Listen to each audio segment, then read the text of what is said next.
बेतवडे ग्रामस्थांचा बिल्डरांविरोधात संताप, करारामध्ये त्रुटी, नोंदणीचा अभाव, 28 मार्चला मोर्चा.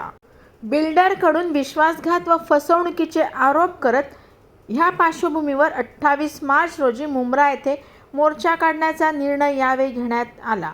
आंदोलन योग्य ठिकाणी आणि कायदेशीर चौकटीतच होईल, मात्र गरज पडल्यास आक्रमक भूमिकाही घ्यावी लागेल असा इशारा यावेळी ग्रामस्थांनी दिला. बिल्डर विरोधात फसवणूक दर्शवणारे फलक लावण्याचाही निर्णय बैठकीत घेण्यात आला. दरम्यान विविध गावांमधील ग्रामस्थ आणि संघटनांनी ह्या लढ्याला पाठिंबा दर्शवला असून आगरी सेनेनेही समर्थन जाहीर केले आहे. गाव पण टिकवण्यासाठी आणि हक्कासाठी न्यायालयीन तसेच रस्त्यावरची लढाई एकत्रितपणे लढू असा निर्धार ग्रामस्थांनी यावेळी घेतला.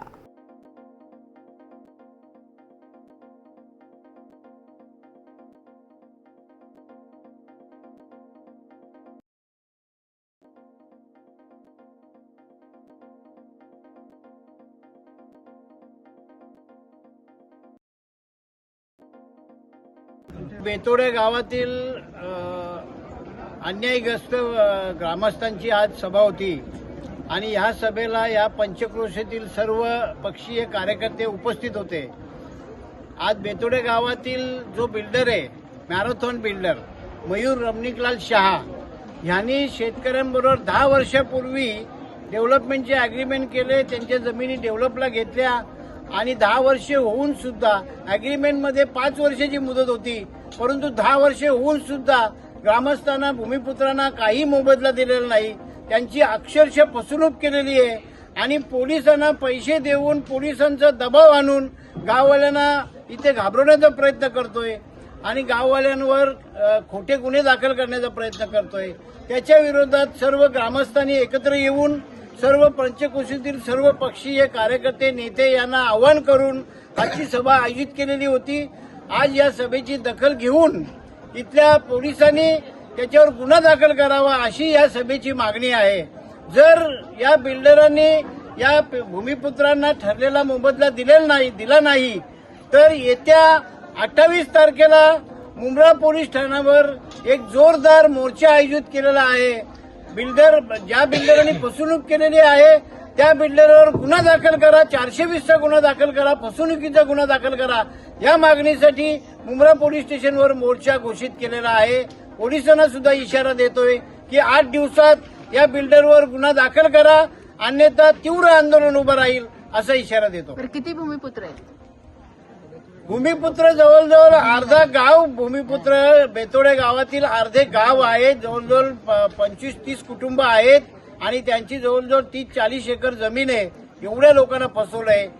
एकाला फसवलं तर फसवणुकीचा सिव्हिल मॅटर होऊ शकतो, पण पूर्ण गावाला फसवलंय याचा अर्थ त्याच्यावर फसवणुकीचा गुन्हा दाखल झाला पाहिजे. हा काही सिव्हिल गुन्हा होऊ शकत नाही. हा गंभीर गुन्हा आहे आणि हा दखलपात्र गुन्हा आहे. म्हणून या बिल्डरवर गुन्हा दाखल केला पाहिजे अशी आमची मागणी आहे. बिल्डरच्या मागे राजकीय ताकद आहे, त्यानंतर गुंड आहेत, त्यानंतर पोलीस आहे, त्यानंतर सरकार आहे, सगळ्यांचाच हात आहे आणि म्हणून तो परदेशातून येऊन परप्रांतीय बिल्डर गावात बेतोडे गावात घुसून गाववाल्यांच्या जमिनी हिसकावून घेतल्यात. याचा अर्थ त्याच्यावर राजकीय हात आहे. 2008 पासून म्हणजे 10-12 वर्षापासून हे मॅरेथॉन बिल्डर आमच्या बेतोडे गावात उतरले. आमच्याच समाजातील काही लोकांना सोबत घेऊन आमच्या जमिनी त्यांनी विकत घेण्याचा प्रयत्न केला, काही लोकांच्या डेव्हलपला घेण्याचा प्रयत्न केला, पण विकत घेताना सुद्धा आम्हा लोकांना योग्य भाव दिला नाही आहे. ज्या मातीमोल किमती आहेत म्हणजे 1.5 लाख, 1.25 लाख, 1,37,000च्या भावाने गुंठा भावाने त्या जमिनी विकत घेतल्या आणि डेव्हलपमेंटचं जे ॲग्रीमेंट केलं, डेव्हलपमेंटचं जे आश्वासन दिलं तेही आता 10-10 वर्ष होऊन गेले तरी त्यांना ते आमच्या लोकांना पोझिशन दिलं जात नाही. तर अशा प्रकारे सर्व बाजूने ही जे आमच्या बेतोडे गावातील ग्रामस्थांची फसवणूक झाली आहे आणि होत आहे. तर याच्या विरोधात मार्ग काढण्यासाठी आजची सभा कॉम्रेड कालू कोमस्कर साहेब यांच्या नेतृत्वाखाली आयोजित केली होती. तर त्यांच्या या नेतृत्वाने आम्ही पुढेही जाऊ. जसं 28 तारखेला मोर्चाची घोषणा केलेली आहे, तोही यशस्वीपणे आम्ही पाडू अशी एक बरं, तुम्ही आता सांगितलं की कमी दराने आम्हाला मोबदला दिला, तर तुमची अपेक्षा काय आहेत? काय दराने तुम्हाला? मॅडम, ते कमी दराने दिलं म्हणजे त्या पिरियडमध्ये जेव्हा आमच्या जमिनी घेतल्या त्या पिरियडमध्ये रेडी रेकनरचा रेट 6 लाख रुपये होता आणि आम्हाला 1,37,000 किंवा 1,55,000 अशा गुंठा भावाने आम्हाला त्याचा मोबदला दिला. कारण आमच्या गावाला तेवढं काय माहिती नव्हतं की रेट काय आहे, काय आजूबाजूचे काही गुंड लोक घेऊन ह्या आमच्या जमिनी हडप करण्याचा प्रयत्न केला. तर हे तुम्ही चौकशी केली तर ही गोष्ट सत्य आहे की आम्हाला ऍक्च्युली रेडी रेकनर काय आणि काय तेच माहिती नव्हतं. आता ते आम्हाला समजतं की बाबा रेडी रेकनरचा भाव त्यावेळेस काय होता. बरं, तुम्ही आता पोलीस स्टेशनला दिलं, पण त्याचबरोबर तुम्ही बाकीच्या कोणाशी संधान साधला आहे याबाबत? नाही, आता बाकीच्या कोणाचे म्हणजे आम्ही आता ते पोझिशन मिळत नाही म्हणून आमची सर्व मंडळी कॉम्रेड कोमस्कर साहेबांकडे गेले होते की बाबा काय मार्ग असेल. तर त्याही सभा आयोजित केली. कारण याच्या अगोदर आमच्या ग्रामस्थांनी त्यांचं पोझिशन देत नाही म्हणून काम रोखण्याचा प्रयत्न केला.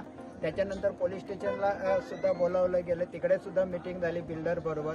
पण बिल्डरचे जो मेन बिल्डर आहे मयूर शाह, तो न येता त्याचे जे डायरेक्टर लोक आहेत ते आले होते आणि त्यांनी डायरेक्टर लोकांना जसं इन्स्पेक्टरने विचारलं की बाबा यांचं काय आहे ते निपटून टाका, निस्तरून टाका. तर त्याही सांगितलं की माझ्या हातात नाही, आमचा मयूरचा जो शेट आहे ते करतील.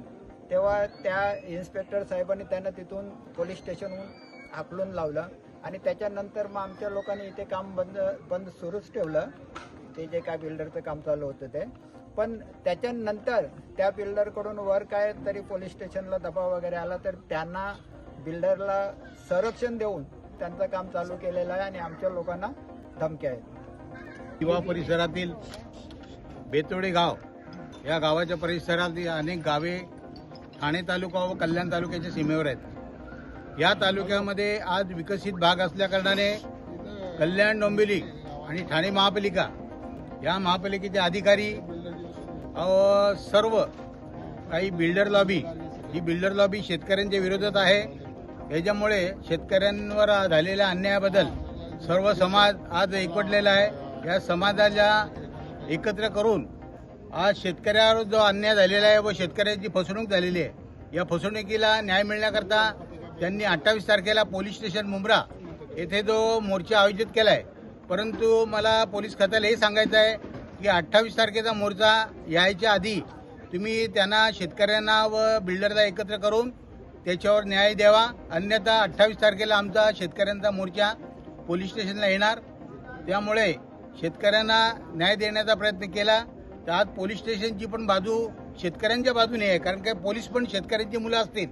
कारण का शेतकरी जगला तर देश जगेल असे महाराष्ट्राचे मुख्यमंत्री व देशाचे पंतप्रधान बोलतात. पण आज ठाणे जिल्ह्यामध्ये अनेक जे अन्याय होतात ते शेतकऱ्यावर होतात. हे महाराष्ट्राच्या मुख्यमंत्र्यांनी, महसूल खात्याने, पोलीस डिपार्टमेंटने व इथले जे पालकमंत्री आहेत त्यांनी लक्षात घ्यायला पाहिजे. अन्यथा जनजागृती करून संपूर्ण ठाणे जिल्हा एकवटेल व बिल्डरांनी केलेले खोटे प्रकार हे सगळे उजेडात आणतील, एवढं मला पोलीस खात्याला आणि महसूल खात्याला सांगायचं आहे. तरी गावांनी जे शेतकरी, ज्या शेतकऱ्यांची फसवणूक झाली, ज्या बिल्डरांनी फसवणूक केले, याला साथ द्यावी व आपला पोलीस स्टेशनवरचा मोर्चा चांगल्या प्रकारे होईल याच्याकरता प्रयत्न करावा. सर्वजणी बायका आलो आहोत तिथे. आमची खूप फसवणूक झाली. बिल्डरने जमिनी घेतल्या तेव्हा सांगितलं का तुमच्या मुलांची लग्न होतील, तुमची शिक्षण होतील, तुमची घरं पण होतील, असं आम्हीच देऊन आमच्याकडनं जमिनी घेतल्या आणि आता काहीच मोबदला देत नाही तो आम्हाला सरळ फसवत आहे. आमची तक्रारच घेत नाही, आमच्याकडे बघत सुद्धा नाही, पोलीस पाठवतो. मग आम्ही लोकांनी काय करायचं? कधी आमच्या मुलांची शिक्षण पूर्ण होतील, कधी आमचं स्वप्न पूर्ण होईल, कधी आमच्या मुलांची लग्न होतील, हे आम्ही स्वप्न बघत आहोत, ते कधी पूर्ण होणार? आम्हाला आमचा न्याय आम्हाला द्यायलाच पाहिजे, आम्हाला न्यायच पाहिजे. आमच्या हे जी जमिनीची फसवणूक झाली, आमची जे स्वप्न होतं ते जमिनीवरच होतं. आम्ही शेतीला होतो, ती शेती पण या लोकांनी घेतली. आम्ही पिकवणार काय आणि खाणार काय? जे पिकून खाणार होतं ते पण या लोकांनी जमिनी घेतलेत. मग आता आम्ही काय करणार? पैसे पण नाही देत, नाही आमच्या मुलांची शिक्षण होत, नाही लग्न होत. आमचं स्वप्नच पूर्ण होत नाही. आमची खूप फसवणूक केली. येथील ग्रामस्थ जे आहेत हे स्थानिक भूमिपुत्र आहेत आणि भूमिपुत्रांच्या जमिनी या मॅरेथॉन बिल्डरला डेव्हलपला दिल्या होत्या, परंतु कालावधी संपवूनही त्यांना त्या ठिकाणी पोझिशन दिलेलं नाही. त्यामुळे शेतकऱ्यांनी सर्व पक्षीय कार्यकर्त्यांशी संपर्क साधून या ठिकाणी कॉम्रेड कालू कोमस्कर सर यांच्या पुढाकाराने त्यांच्या नेतृत्वाखाली या ठिकाणी ही मीटिंग आयोजित केलेली आहे. उद्देश एकच आहे की आमचे जे शेतकरी आहेत या शेतकऱ्यांना न्याय मिळाला पाहिजे. त्यांचा हिश्श्याचा जो वाटा आहे, जो अधिकार आहे तो त्यांना मिळाला पाहिजे. बाकी कुठल्याही प्रकारचा इथे दुसऱ्या काही विषयावर चर्चा झाली नाही. फक्त शेतकऱ्यांना न्याय कसा मिळेल आणि त्यांचा त्यांना मोबदला कसा मिळेल याच्यावर सर्वपक्षीय नेते कार्यकर्ते यांच्याकडून ही चर्चा झालेली आहे आणि सकारात्मक चर्चा झालेली आहे. ही पुढची भूमिका काय असणार? पुढची भूमिका म्हणजे बिल्डरांनी या सभेची या चर्चेची दखल घ्यावी आणि शेतकऱ्यांना त्यांचा मोबदला द्यावा. बाकी आमचा कुठल्याही प्रकारचा काही उद्देश नाही आहे.